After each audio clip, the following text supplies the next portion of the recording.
the Umpqua Valley in Oregon. Very green, very wet, and home to over 23 Oregon wineries, all with different soil types that provide each vineyard with a diversity of flavors. Kevin Kayfez, owner of Vine to Wine Tours, takes wine enthusiasts to various vineyards in Oregon, where the wine is plentiful and you're welcomed with open arms.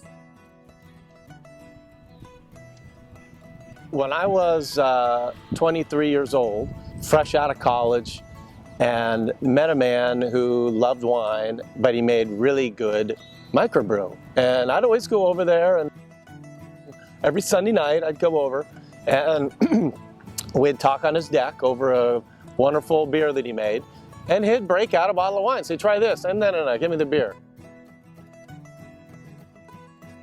One day he brought a Merlot, gave me a glass, and I liked it. I wasn't just humoring him, I actually liked it and wanted it more than the beer. You know, you could break it down on color and aromatics and certain flavors, and half the time you were wrong, but sometimes you were right. A lot of places that make a high volume of wine have to do things to streamline it for consistency purposes, but they don't taste like the vineyard. We like to go to places that make a very small production, so it's very handcrafted and show off a sense of where the grapes came from.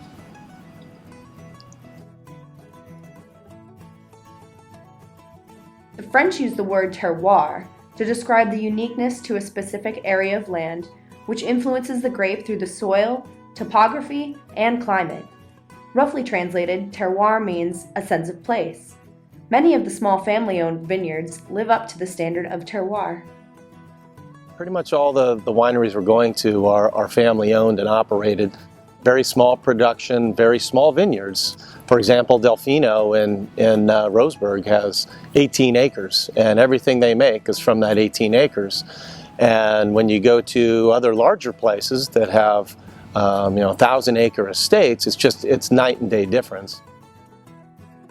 I think people go wanting to taste the wine. That's their number one priority, and by the time they're done, it's an experience for them. They get to meet the people who actually make the wine, so when they buy it, they're having a personal connection with the product that they're purchasing.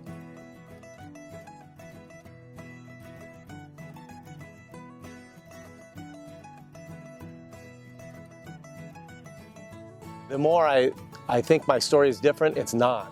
Because almost everybody that I talk to that's working in wine has some kind of a similar story where they were doing something else and then they just absolutely fell in love with it.